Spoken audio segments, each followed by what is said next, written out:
نبي الله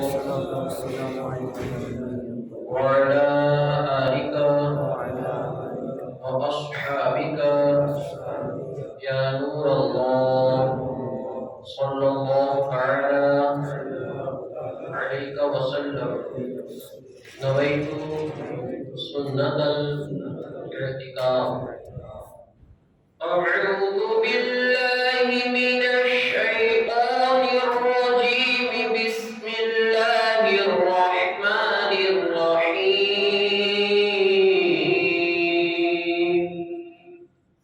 قل أعوذ برب الفلق من شر ما خلق ومن شر غاسق إذا وقب ومن شر النفاثات في العقد ومن شر حاسد إذا حسد. صدق الله العظيم. درود پاک پر اللهم صل على سيدنا مولانا محمد وبارك وسلم صلاة وسلاما عليك يا رسول الله صلى الله تعالى عليه وسلم. حضور مفتی اعظم ہند علیہ السلام کا ایک بہت ہی بہترین کلام پیش کر رہا ہوں. ہو سکے تو میرے ساتھ قدر کرنے کی کوشش کرو. کچھ ایسا کر دے میرے دیدار آنکھوں میں. کچھ ایسا کر دے میرے دلدار آنکھوں میں. ہمیشہ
السلام علیکم ورحمۃ اللہ وبرکاتہ۔ الحمد للہ الذی ابدع الافلاک والارضین والصلاة والسلام علی من کان نبیا وآدم بین الماء والطین، اما بعد فاعوذ باللہ من الشیطان الرجیم، بسم اللہ الرحمن الرحیم۔ الا ان اولیاء اللہ لا خوف علیہم ولا هم یحزنون الذین آمنوا وکانوا یتقون۔ صدق اللہ العلی العظیم وبلغنا رسوله النبی الامین المختار الکریم، ونحن على ذلك لمن الشاهدین والشاکرین والذاکرین والحمد للہ رب العالمین۔ آئیے کچھ عرض و معروض کرنے سے قبل انتہائی عقیدت اور محبت کے ساتھ بارگاہ بے کس پناہ میں جس طریقے سے میں درود مبارکہ پڑھا ہوں مجھ سے بھی بہترین انداز میں پڑھنے کی کوشش کریں۔ بھیا الصلاۃ والسلام علیک یا رسول اللہ، الصلاۃ والسلام علیک یا حبیب اللہ، الصلاۃ والسلام علیک یا نور اللہ، صلی اللہ تعالی علیہ وسلم۔ عزیزان گرامی وقار، 14 محرم الحرام یہ شہزادے اعلیٰ حضرت تاجدار اہل سنت حضرت علامہ مصطفیٰ رضا خان مفتی اعظم ہند علیہ رحمت و رضوان کے عرس کی تاریخ ہے، جو کل کی مغرب کے بعد سے یہ تاریخ شروع ہوگی۔ تو اسی وجہ سے آج ہم نے ہمارے اس ہفتہ والی اجتماع کو انہی کی طرف منسوب کر کے رکھا گیا۔ دیکھیے قرآن مقدس کی بڑی مشہور اور معروف آیت کریمہ کو تلاوت کرنے کا میں نے شرف حاصل کیا۔ رب کعبہ ارشاد فرماتا ہے، الا ان اولیاء اللہ لا خوف علیہم ولا هم یحزنون۔ یاد رکھو اللہ کے ولیوں کو نہ کوئی خوف ہوتا ہے اور نہ ہی وہ کبھی غمگین ہوتے ہیں۔ عزیزان گرامی وقار، سوال یہ پیدا ہوتا ہے کہ آخر اللہ کے ولیوں کو کیوں کسی چیز کا خوف اور کیوں کسی چیز کا غم نہیں ہوتا؟ وہ کسی سے ڈرتے کیوں نہیں؟ وہ کسی کے دباؤ میں آتے کیوں نہیں؟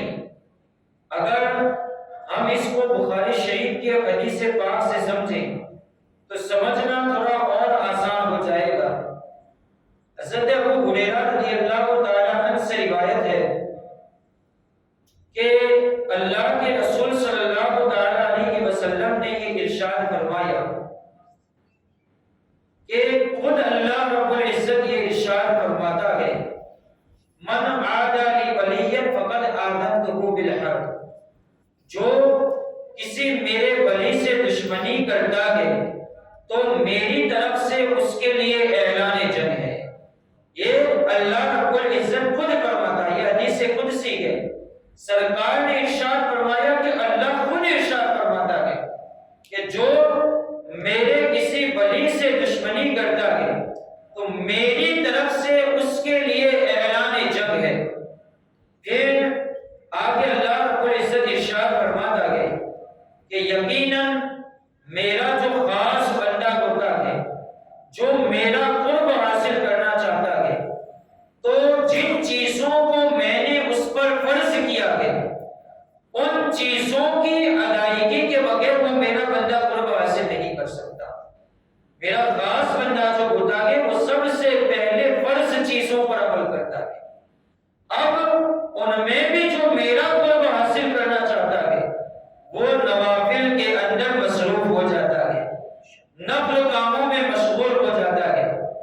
اب جب وہ نفل کاموں میں مشغول ہو جاتا ہے اس کے کے بعد اس کی شان یہ ہو جاتی ہے کہ میں اس سے محبت کرنے لگتا ہوں، اور جب میں اس سے محبت کرنے لگتا ہوں تو میں اس کا کان بن جاتا ہوں جس کے ذریعہ وہ سنتا ہے، میں اس کی آنکھ بن جاتا ہوں جس کے ذریعہ وہ دیکھتا ہے، میں اس کا ہاتھ بن جاتا ہوں جس کے ذریعہ وہ پکڑتا ہے، اور میں اس کا پاؤں بن جاتا ہوں جس کے ذریعہ وہ چلتا ہے۔ جب وہ مجھ سے کسی چیز کا سوال کرتا ہے میں اسے وہ چیز عطا کر دیتا ہوں، جب وہ مجھ سے پناہ مانگتا ہے تو میں اسے پناہ بھی دے دیتا ہوں۔ عزیزان گرامی وقار، اس حدیث پاک پر آپ غور کریں، ہمارا یہ عقیدہ ہے کہ اللہ رب العزت جسم اور جسمانیت سے پاک ہے۔ اللہ رب العزت کا کوئی جسم نہیں ہے، ہاتھ سے پاک ہے، کان سے پاک ہے، آنکھ سے پاک ہے، پاؤں سے پاک ہے، سارے جسم سے اللہ رب العزت پاک ہے۔ تو پھر اس حدیث کا مطلب کیا ہے کہ اللہ رب العزت بندے کی آنکھ بن جاتا ہے، بندے کے کان بن جاتا ہے، بندے کے ہاتھ بن جاتا ہے، بندے کے پاؤں بن جاتا ہے۔ تو محدثین فرماتے ہیں کہ اس حدیث پاک کا مطلب یہ ہے کہ آنکھ تو اسی بندے کی ہوتی ہے، لیکن اس بندے میں جو قدرت ہوتی ہے وہ رب کی طرف سے عطا ہوتی ہے۔ اس بندے کا ہی کان ہوتا ہے، لیکن اس میں جو طاقت ہوتی ہے وہ رب کی عطائی ہوتی ہے۔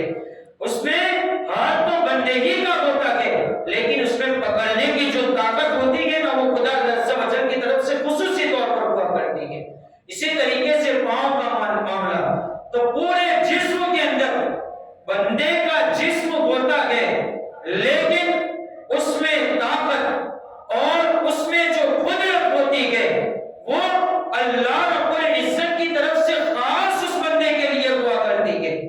اب جب اس بندے کو یہ قدرت مل جاتی ہے تو اب آیت پر آپ غور کریں، آیت کا کیا مطلب ہوتا ہے کہ جب یہ قدرت مل جاتی ہے تو اس بندے کو نہ کسی چیز کا خوف ہوتا ہے اور نہ ہی وہ بندہ کسی چیز سے غمگین ہوتا ہے۔ عزیزان گرامی وقار، یہی تو وجہ ہے کہ کربلا کے میدان کے اندر ہزاروں کی فوج کے سامنے صرف 72 لوگ کیوں کھڑے تھے؟ اسی وجہ سے کہ یہاں پر ان میں جو قدرت تھی، ان میں جو طاقت تھی، ان کا جو یقین تھا وہ خود اللہ عز و جل پر تھا، ان میں جو طاقت تھی وہ خود اللہ رب العزت کی عطا کردہ تھی۔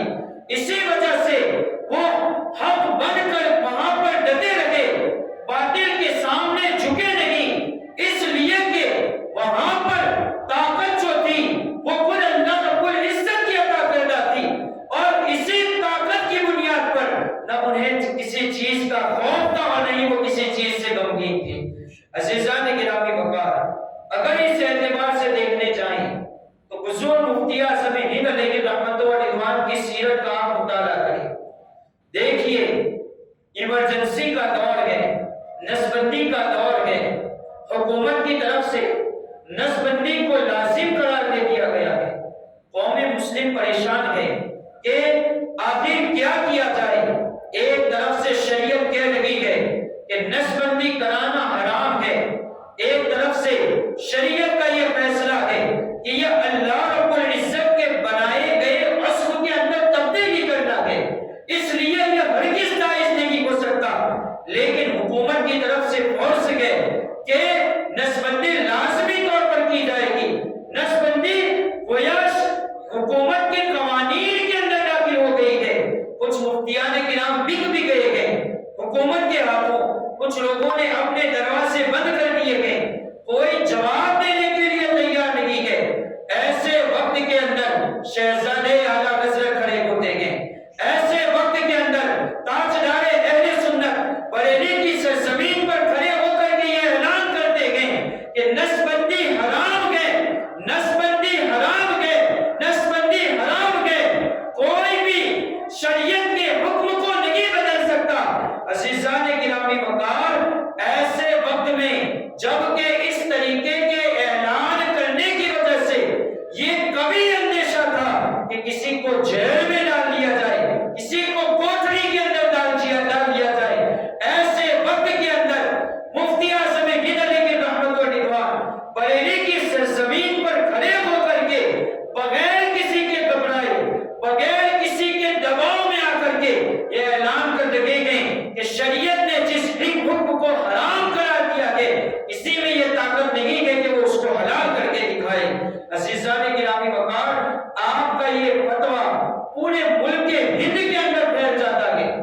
جب پھیل جاتا ہے، حکومت کے ایوان تک یہ فتویٰ پہنچ جاتا ہے، حکومت گھبراتی ہے، اور انہوں نے یہ بھی سوچا کہ حضور مفتی اعظم ہند علیہ رحمت و رضوان کے خلاف وہ لوگ کارروائی بھی کریں، لیکن انہیں یہ رپورٹ بھی دی گئی کہ لاکھوں تعداد میں ان کے مریدین ہندوستان کے اندر موجود ہیں، اگر تم ان کے خلاف آواز اٹھاؤ گے تب بھی ان کے مریدین یکجہت ہو جائیں گے اور تمہارے خلاف ایکشن لیں گے، اس لیے وہ آپ کے خلاف تو کارروائی نہ کر سکے۔ ایک ایجنٹ ان کا آتا ہے حضور مفتی اعظم ہند علیہ رحمت و رضوان کی بارگاہ میں، ان سے بات چیت کرنے کے لیے کہ آپ اپنے فتوے کو واپس لے لیجئے۔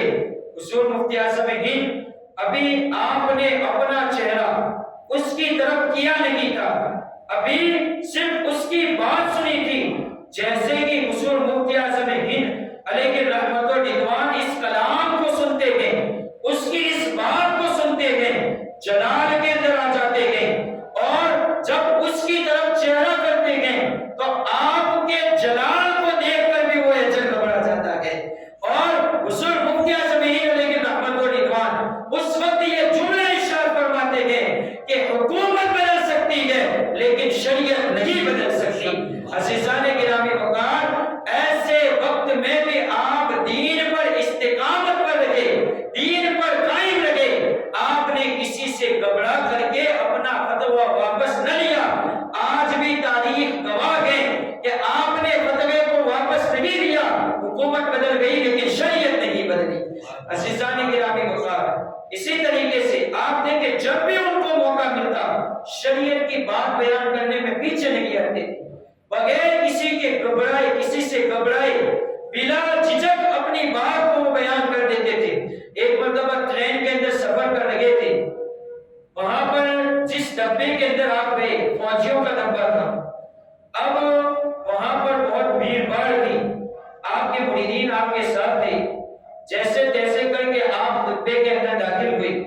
اب جب داخل ہو گئے وہاں پر بیٹھنے کے لیے جگہ نہیں ملتی تھی۔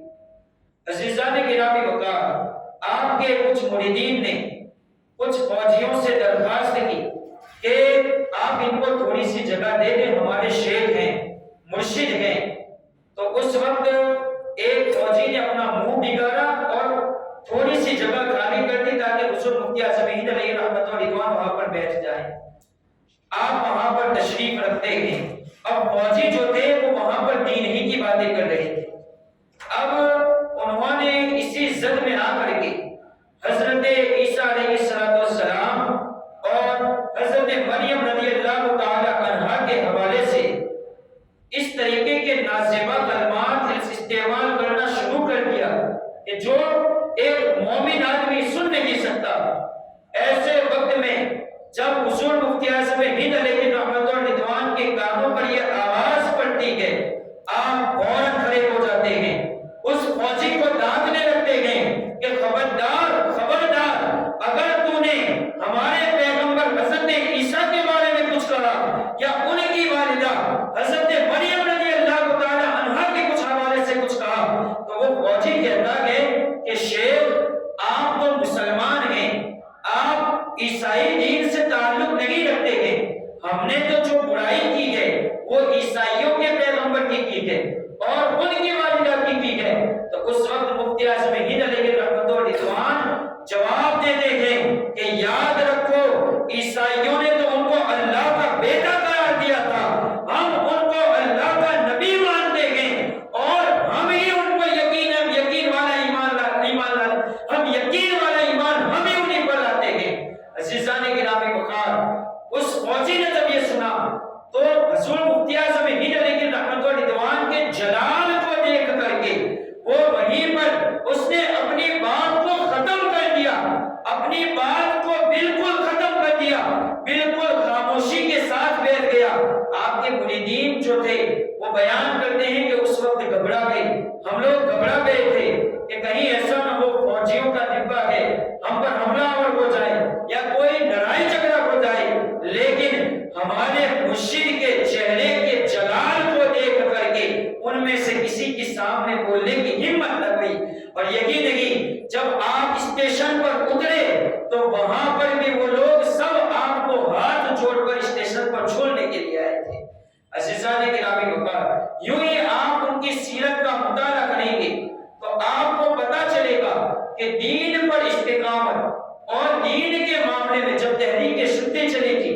مسلمانوں کو کہ دین میں تبدیلی کی جا رہی تھی، ایسے وقت میں بھی مفتی اعظم ہند علیہ رحمت و رضوان خاموش نہ رہے، اپنے کچھ مریدین کے ساتھ لاکھوں کے مجمع کے اندر گئے اور ان کا جو رہبر تھا اس کو چیلنج لیا کہ اگر تیرا دین سچا ہے تو آگ جلاتے ہیں، ہم دونوں اس میں کود جاتے ہیں، جس کا دین سچا ہوگا وہ باہر نکل جائے گا اور جس کا دین جھوٹا ہوگا وہ آگ کے اندر جل جائے گا۔ عزیزان گرامی وقار، تاریخ کے اوراق شاہد ہیں کہ اس وقت جب ان کے رہبر نے یہ بات سنی تھی تو وہ وہیں سے بھاگ کر نکل گیا تھا۔ عزیزان گرامی وقار، اور جن مسلمانوں نے اپنے دین کو بدل دیا تھا ان کی باتوں میں آ کر کے حضور مفتی اعظم ہند علیہ رحمت رضوان نے ان کو پھر سے کلمہ پڑھوایا۔ جب بھی دین کے بارے میں حق بات بیان کرنے کی بات آئی، آپ کسی سے نہ گھبرائیں، اس لیے کہ اللہ کے ولیوں کو نہ کسی کا خوف ہوتا ہے اور نہ ہی وہ کسی سے غمگین ہوتے ہیں۔ اب اسی آیت کے آگے اللہ رب العزت نے اولیاء اللہ کی تعریف بھی کی کہ اللہ کے ولی کون ہوتے ہیں؟ جو سب سے پہلے ایمان لاتے ہیں اور ایمان کے بعد تقوی اختیار کرتے ہیں، وہ واقعی یقینی طور پر اللہ کے ولی ہوتے ہیں۔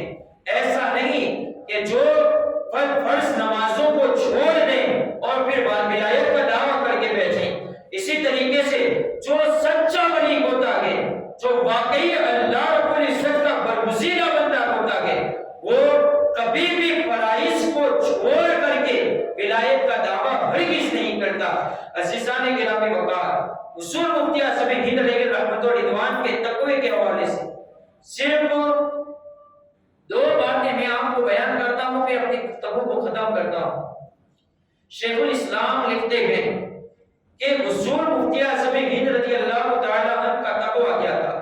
فرماتے ہیں کہ جس طریقے سے بخاری اور مسلم شریف پڑھنے والا طالب علم یہ جانتا ہے، اس کو جس طریقے سے یقین ہوتا ہے کہ میں کوئی اور چیز نہیں پڑھتا بلکہ میں تو اللہ کے رسول صلی اللہ تعالی علیہ وسلم کی حدیثوں کو پڑھتا ہوں، جتنا یقین اس طالب علم کو ہوتا ہے اتنا ہی یقین اگر کوئی مفتی اعظم ہند علیہ رحمت و رضوان کی زندگی کو دیکھ لیتا تو وہ حضور مفتی اعظم ہند علیہ رحمت و رضوان کے حالات کو دیکھ کر کے اور آپ کی زندگی کو دیکھ کر کے وہ یکجہت یہ فیصلہ کر لیتا کہ اگر سرکار علیہ السلام کی سنت پر کسی کو کامل عمل کرتے ہوئے دیکھنا چاہتے ہو تو مفتی اعظم ہند علیہ رحمت و رضوان کی زندگی کو دیکھو۔ وہ اس طریقے سے اتباع سنت کیا کرتے تھے۔ لکھتے ہیں کہ جائز اور ناجائز کی بات تو دور کی ہے، جو چیزیں شریعت میں مباح ہے یعنی بندہ کر سکتا ہے، کرے گا تو نہ کوئی ثواب ہے نہ ہی کوئی عذاب ہے، بندہ چاہے تو کر سکتا ہے۔ جیسے بازار میں بیٹھ کر اگر آپ کھانا چاہیں کھا سکتے ہیں، شریعت کی طرف سے اس پر کوئی روک ٹوک نہیں ہے، تو اسے کہتے ہیں کہ مباح کام۔ عزیزان گرامی وقار، شیخ الاسلام لکھتے ہیں کہ ناجائز اور جائز کی بات تو دور کی ہے، اگر مباح کام بھی ہوتا تھا تو مفتی اعظم ہند علیہ رحمت و رضوان یہی دیکھتے تھے کہ اس پر سرکار کا کیا عمل تھا اور سرکار کے عمل کے مطابق ہی وہ عمل کیا کرتے تھے۔ عزیزان گرامی وقار، اور آپ کے والد بزرگوار حضور محدث اعظم ہند علیہ رحمت و رضوان نے آپ کے بارے میں فرمایا ھذا حکم العالم المطاع، یہ تو ایسے عالم کا حکم ہے، ایسے عالم کا فتویٰ ہے جس کی اطاعت کی جائے گی، جس کی فرما برداری کی جائے گی۔ یہ جملے جو ہیں وہ محدث اعظم ہند علیہ رحمت و رضوان کے ہیں، حضور مفتی اعظم ہند علیہ رحمت و رضوان کے بارے میں۔ یہ کس لیے؟ آپ کے تقویٰ، شریعت پر پابندی اور ان ساری چیزوں کو دیکھ کر ان لوگوں نے یہ فیصلہ کیا اور یہ ساری باتیں لکھی۔ عزیزان گرامی وقار، تو اس سے درس عبرت اتنا تو ملتا ہی ہے کہ جو بندہ واقعی اللہ رب العزت پر بھروسہ رکھے، واقعی اللہ رب العزت پر یقین رکھے، تو اسے زمانے میں کسی چیز کا خوف نہیں ہوتا ہے۔ وہ کسی سے ڈرتا نہیں ہے۔ آج قائد ملت ایک بڑی پیاری بات فرماتے ہیں کہ آج لوگوں کو ایک نائی پر جتنا بھروسہ رکھا ہے اتنا بھروسہ بھی اللہ رب العزت پر نہیں رکھا ہے۔ اگر دیکھیے جب نائی کے پاس کوئی داڑھی منڈوانے کے لیے جاتا ہے تو اپنے چہرے کو اس طریقے سے رکھ دیتا ہے اور اپنے گلے کو نائی کے سپرد کر دیتا ہے۔ اس کو بھروسہ ہوتا ہے کہ وہ نائی اس کے گلے کو نہیں کاٹے گا، تو اس بھروسے کے ساتھ وہ اپنے گلے کو وہاں پر دے دیتا ہے، لیکن اتنا ہی بھروسہ اس کو اللہ رب العزت کی ذات پر نہیں ہے۔ عزیزان گرامی وقار، واقعی جو بندے اللہ سے ڈرتے ہیں اور واقعی جن کو اللہ رب العزت پر بھروسہ ہوتا ہے، یقین ہوتا ہے، وہ یقیناً زمانے میں کسی سے ڈرتے بھی نہیں ہیں۔ ان کی دنیا بھی بہترین ہوتی ہے اور ان کی آخرت بھی بہتر ہوتی ہے۔ بس صرف بات ضرورت اس چیز کی ہے کہ ہم صرف اور صرف اپنے رب کی طرف متوجہ ہو جائیں۔ 5 وقت کم از کم، اب اتنے پورے دن کے اندر 24 گھنٹے ہوتے ہیں، 24 گھنٹوں کے اندر جس رب نے ہمیں زندگی دی، جس رب نے ہمیں اتنی ساری نعمتیں دی، آپ دیکھیے بے حساب نعمتیں۔ سورہ رحمان کا مطالعہ کریں گے تو پتہ چلے گا کہ کتنی نعمتیں اللہ نے دی، اور اللہ فرماتا ہے فَبِأَيِّ آلَاءِ رَبِّكُمَا تُكَذِّبَانِ، تم اللہ کی کس نعمت کو جھٹلاؤ گے، تم اللہ کی کس نعمت کا انکار کرو گے۔ عزیزان گرامی وقار، ہر قدم پر اللہ رب العزت نے ہمیں نعمتوں سے نوازا ہے، تو کیوں نہ ہم 24 گھنٹوں میں کم سے کم 2.5 یا 3 گھنٹہ اللہ رب العزت کی طرف سر و سجود ہونے کے لیے مقرر کر دیں۔ کم از کم 5 وقت کی نماز میں ہم حاضری دینے کی کیوں کوشش نہ کریں۔ اللہ رب العزت نے اتنی ساری نعمتوں سے نوازا، اور سب سے بڑی نعمت یہ کہ اللہ نے ہمیں ایمان سے نوازا۔ ہم یقین کے اپنے آپ کو مسلمان کہتے ہیں، ایمان والا کہتے ہیں، یہ ساری باتیں تو قبول ہیں، ایمان والا کہتے ہیں، اور مسجد میں نہ آ کر کے رب کی ناشکری کر کے ہم کیا دکھانا چاہتے ہیں۔ عزیزان گرامی وقار، یقیناً دنیا حاصل کرنا ضروری ہے۔ دنیا کشتی کی طرح ہے، دنیا کا تعلق کشتی کی طرح ہونا چاہیے کہ دریا کے اوپر کشتی جب تک چلتی ہے، دیکھیں دریا کے پانی کو کشتی اپنے اوپر اندر نہیں آنے دیتی، اور کشتی بغیر پانی کے چلتی بھی نہیں ہے۔ تو ویسا ہی معاملہ دنیا کا ہے کہ آپ دنیا کے بغیر تو اس دنیا میں رہ ہی نہیں سکتے، دنیا کمائے بغیر اس دنیا میں زندگی گزارنا دشوار ہے، لیکن یہ نہیں کہ آپ اس دنیا میں اتنے غرق ہو جائیں کہ پھر یہ دنیا آپ کو ڈبو کر کے لے جائے، آپ اس خالق حقیقی کو بھول جائیں، آپ اپنے مالک کو بھول جائیں اور بالکل اس کی طرف متوجہ نہ ہو۔ تو عزیزان گرامی وقار، کوشش کریں کہ 5 وقتہ باجماعت نماز ادا کرنی ہی ہے کسی بھی طرح۔ اگر دکان میں ہیں، نہیں نکل سکتے ہیں، یا نوکری پر گئے ہیں، تو کم سے کم اپنے ساتھ ایک مصلی رکھیں۔